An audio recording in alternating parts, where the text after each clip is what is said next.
नकली सोना बेचने वाले दो आरोपियों को पुलिस ने किया काबू। हम आपको जानकारी दे दें, आज सोमवार को 2 बजे के करीब करनाल के सेक्टर 12 लघु सचिवालय में डीएसपी राजीव कुमार ने मीडिया को जानकारी देते हुए बताया कि ज्वेलरी हाउस पर नकली सोना बेचने वाले दो आरोपियों को पुलिस ने काबू किया है। आरोपियों को अदालत में पेश कर न्यायिक हिरासत में भेज दिया गया है। फिलहाल पुलिस सारे मामले का संज्ञान लेकर आगे की कानूनी कार्रवाई करेगी। हम आपको जानकारी दे दें, करनाल के नामी गिरामी एक ज्वेलरी हाउस पर दो आरोपियों द्वारा सोना बेचने का मामला सामने आया था, जिसके चलते पुलिस ने कार्रवाई करते हुए दो आरोपियों को काबू किया है। फिलहाल आरोपियों को अदालत में पेश कर न्यायिक हिरासत में भेज दिया है। डीएसपी राजीव कुमार क्या जानकारी दे रहे हैं, देखिए।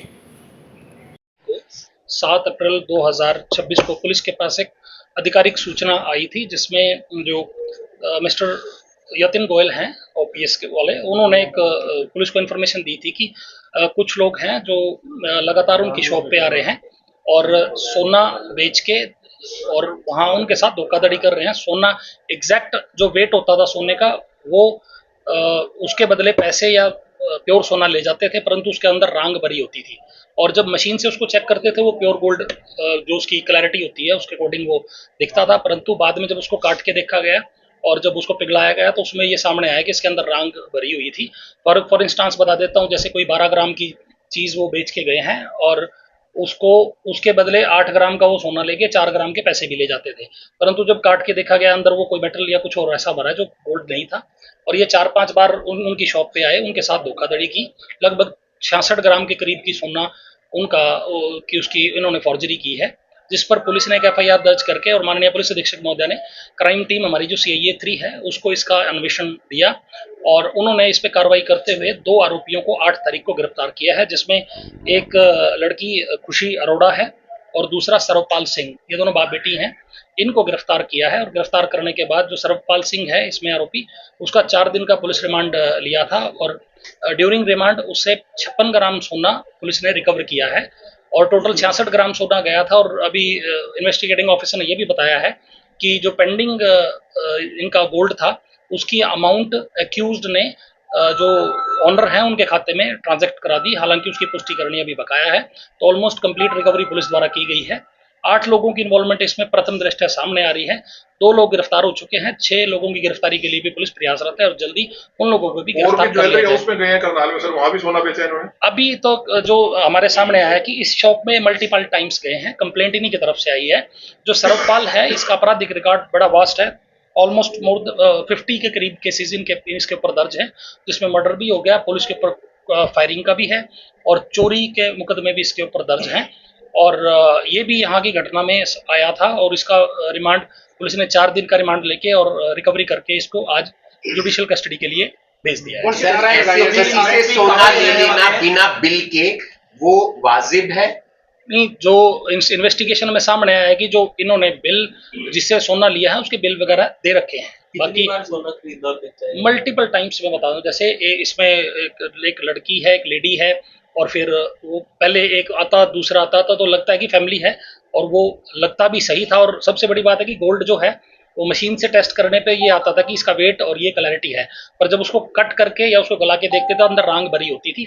तो जो गोल्ड एक वैल्यूएबल हमारा मेटल है, तो उसमें छोटी सी भी अगर डिविएशन आ जाती है तो बहुत बड़ी अमाउंट का उसमें फ्रॉड बढ़ जाता है। एक ही शोरूम से इसने ऐसा किया था या हमारे और भी कोई एक सूचना जो आई थी उस संबंध में एक 218 नंबर एफआईआर थाना शहर में दर्ज हुई थी और उसी के लिए जैसे भाई आगे कोई क्राइम इन्होंने ना करा हो, एक का क्रिमिनल रिकॉर्ड मैंने जैसे बताया अभी ले लिया है, बाकी आरोपियों की गिरफ्तारी बकाया है। उनकी गिरफ्तारी होने के उपरांत थोड़ा इसमें और क्लैरिटी आएगी कि क्या नकली गोल्ड जो बेचा गया था ओपीएस पे वो इन्हीं के पास है या वो भी आगे बेचा गया? वो जो गोल्ड होता था उस गोल्ड के ऊपर परत चढ़ी होती थी जी, तो गोल्ड वो सही होता था। गोल्ड के अंदर जो उसका वेट का इशू था जी, वेट ये कम ज्यादा कर देते थे, उसके बदले दूसरा गोल्ड ले लेते। नहीं तो क्या वो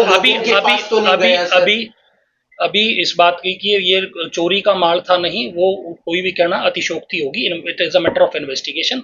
और जैसे मैंने बताया कि जी कोई गोल्ड आपके पास कोई रिंग है, वो रिंग आपने दे दी किसी ज्वेलर को दे दी है और उसके बदले आपकी रिंग का वेट ज्यादा है, उसके बदले कम वेट की रिंग ले ली और कुछ पैसा ले लिया। सर, ये कहाँ ये के है। आरोपी सभी के सभी ये बहादुरगढ़ के एरिया के रहने वाले हैं और एक परिवार से ही संबंधित हैं सारे, और जिनमें से 2 आरोपियों की गिरफ्तारी हो चुकी है। पर धाराएं कौन सी लगी है? अभी तफ्तीश जारी है। इसमें 303, 316(2), 318(4), 317(2) और 238 BNS भारतीय न्याय संहिता की धाराएं इसमें लगी हुई हैं। और जैसे मैंने बताया है कि 2 आरोपी गिरफ्तार हो चुके हैं। बाकी जो 6 बच्चे हैं सर वो भी इनके परिवार के हैं? वन एट ए ये टाइम। ज्वेलरी बेचते थे या ये आप आपराधिक रिकॉर्ड देखिए जिसका 50 मुकदमे जिसके खिलाफ दर्ज हैं, तो वो कोई ऐसा तो है नहीं कि उसको अपराध करने के लिए कोई ट्रेनिंग की जरूरत है। बेटी तो के वो खिलाफ तो सर बेटी को भी गिरफ्तार कर लिया है, बेटी भी उसमें आई है। तो मैं जैसे बता रहा हूँ, प्रोजेक्शन ऐसी होती है कि उसको देख के लगता है परिवार है तो ठीक ही लोग होंगे। ऐसा भी लड़की की शादी आने वाले दिनों में मुझे उस बात की जानकारी नहीं है। मैं हमारे यहाँ आरोपी हैं, आरोपी 8 के करीब की आरोपी की संलिप्तता फर्स्ट इंस्टेंस पे सामने आ रही है। सर रिमांड में तो सारी रिकवरी मैंने बताया, जैसे 66 ग्राम के करीब की जो थी डिफरेंस था जो इनका गया था, 56 ग्राम पुलिस ने रिकवर कर लिया है। और अभी मेरे पास ये जानकारी है कि 10 ग्राम के करीब की जो वैल्यू का वो होता है, कॉरस्पॉन्डिंग अमाउंट होती है, वो भी शायद आरोपी ने खाते में दे दी है। अभी ऑनर से बात करके कि अगर उनकी रिकवरी हो चुकी है तो वो डॉक्यूमेंट भी ऑन रिकॉर्ड आना। सर इन्होंने रिमांड के दौरान माना कि किसी और को भी बेचा है गोल्ड? इन्वेस्टिगेशन का विषय है जी, और मैंने बताया आपको कि 8 लोगों के इन्वॉल्वमेंट है। देयर आर चांसेस कि भाई एक व्यक्ति 1 वारदात में हो तो दूसरा व्यक्ति 3 वारदात में हो। अभी 6 लोगों की गिरफ्तारी इसमें बकाया है। आप वेट करिए, कौन करता था? वेट करिए। इन्वेस्टिगेशन जब बाकी लोग गिरफ्तार होंगे, इन्वेस्टिगेशन थोड़ी और डिटेल्ड होगी, उसके बाद आपको इसी तरह प्रेस ब्रीफ के माध्यम से ब्रीफ कर दिया जाएगा। कारोबारियों से कुछ अपील करेंगे करनाल के जो ज्वेलर्स हैं? अपील यही है कि जैसे कई बार हमारे फर्स्ट इंस्टेंस पे ये आया कि जी मशीन की डिटेक्शन में वो क्लैरिटी आती थी। अगर इस तरह का कोई घटनाक्रम आ रहा है और आपको बाय बैक करके वापिस सोना खरीद रहा है, तो कम से कम उसकी प्योरिटी के लिए जो आपके पास अदर डिटेक्टिव मेथड्स हैं, चाहे वो कटिंग वाला है या गलाई वाला है, वो भी एक बार चेक कर ले, ताकि बाद में आपको ये देखना ना पड़े। क्यों? यही है कि जो इसमें मेन चीज तो है जो वेट का मेजरमेंट का, उसी का डिफरेंस है जी। गोल्ड ऐसा नहीं कि गोल्ड था पर ऊपर गोल्ड था और नीचे जो था वो रांग भरी हुई थी, और अमूमन ऐसा होता भी है जी। बाकी जो सर ये फ्रॉड तो फिर जनता के साथ भी हो सकता है?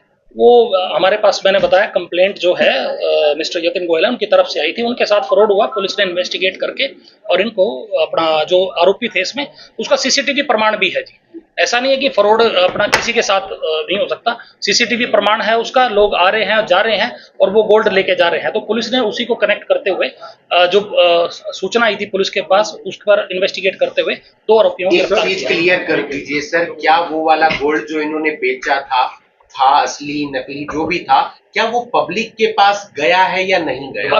अभी इस बात की जानकारी मेरे पास नहीं है। अभी तो सिर्फ जो आरोपी गिरफ्तार हुए हैं उनका उसकी जानकारी मेरे पास है। बाकी जो इन्वेस्टिगेशन चल रही है, उस इन्वेस्टिगेशन में मैंने बताया कि अभी इन्वेस्टिगेशन कंक्लूड नहीं हुई है जी। 2 आरोपी गिरफ्तार, बाकियों की है। और अगर ऐसा कोई पब्लिक की तरफ से कंप्लेंट आती है तो वो भी देखेंगे जी, क्या है क्या नहीं। ठीक है।